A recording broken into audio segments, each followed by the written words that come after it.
Welcome to another edition of Game Day, Rams fans. I'm Brendan. And I'm Marcus. Before we dive into this week's game, let's take a look at last week's highlights versus Del Campo. Last Friday, the Rams took on the Del Campo Cougars. After a few struggling offensive drives, the Rams needed a spark. Peyton Wilfley offers this with a simple QB keeper. But a few good blocks gives Peyton enough time to turn on the Jets and make a play with a 70-yard touchdown run. After a great goal line stand by Cass's defense, Del Campo tries one last time to force it in the end zone, but Jordan Shepard is there to distract the receiver.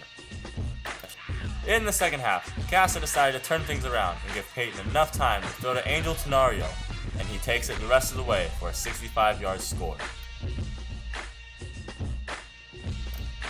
Back onto offense, the Rams are on the goal line, and Peyton keeps the ball again and pushes his way into the end zone.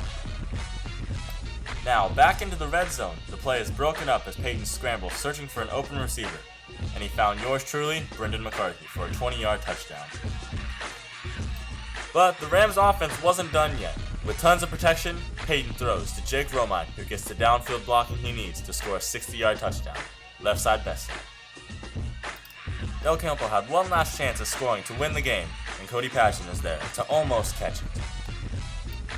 The final score of this game, Casa 35, Del Campo 32. This week, the Rams are looking forward to taking on their longtime crosstown rivals, the Bella Vista Broncos. Led by senior quarterback number 12, Austin Harmer, this is no easy offense.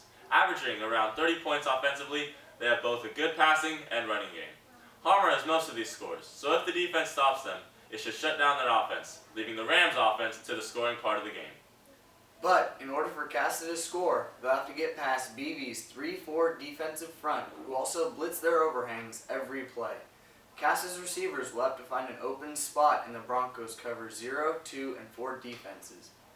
Other than a strong inside core, Bella Vista has an unstable defense. They even gave up 70 points earlier this season to El Camino. Casa's offense will definitely have to keep rolling throughout the entire game. Now let's see what Coach Ryan has to say in this week's Coach's Corner.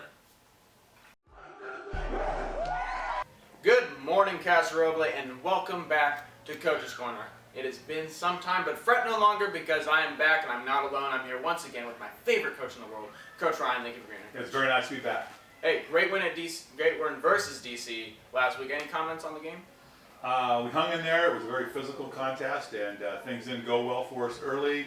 But about the middle of the third quarter, we got an added spark and outscored them 3 touchdowns to 1 to win a very close game, 35-32. It was a big win.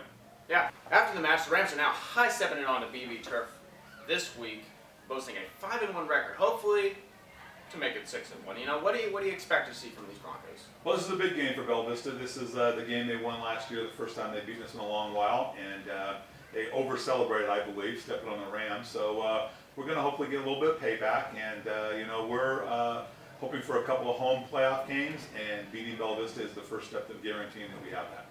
You know, we had a tough loss to them last year, as you mentioned. We losing by a single point, if I remember correctly. And obviously, we want to set the tone for this game right away. How do you expect to do that? The defense has a goal of 3 and out 7 times, so they're going to we want them to punt to us 7 times in this game if we don't acquire turnovers. And then we'll turn the ball over to our offense and let them score 7 times or more.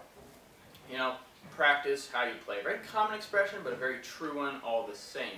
How was practice this week? I mean, are the Rams just ready to take on their crosstown rivals? Well, I'm glad you asked me that today, because if you were asking me that on Wednesday morning, I would have had a different answer. It was really difficult coming back from the Del Campo game. It was a very physical game. We were a little sore. There were some administrative details hanging out there. There were some suspensions possibly hanging in the air, and that was it's kind of difficult for us mentally to get into it, but we focused real well yesterday, had a good practice. We're looking forward to the game on Friday. You know, Coach, that's all I got for you today. Thank you for being here. Thanks for having me. Hey, and I'll see you at the game, Casa. Back to you, Brendan. Some key questions for the night. Last year, how will the Rams seek revenge for their 1-point loss last season? Austin Harmer, how will the Rams hold Harmer in check and not let him score? And finally, offense. Can Casa's offense put up points like El Camino did against them? Well, Marcus, BV wins if... Well, BV wins if the Rams decide not to come. Actually, they win if they jam Casa's receivers off the line of scrimmage and don't let them get open to disrupt the timing of Casa's offense. Also, they win if they can successfully get to Casa's quarterback, Peyton Wilfley, with their blitzing overhang. Brendan, Casa wins if... Casa wins if their offense is in sync tonight, and the defense can stop this run-heavy team.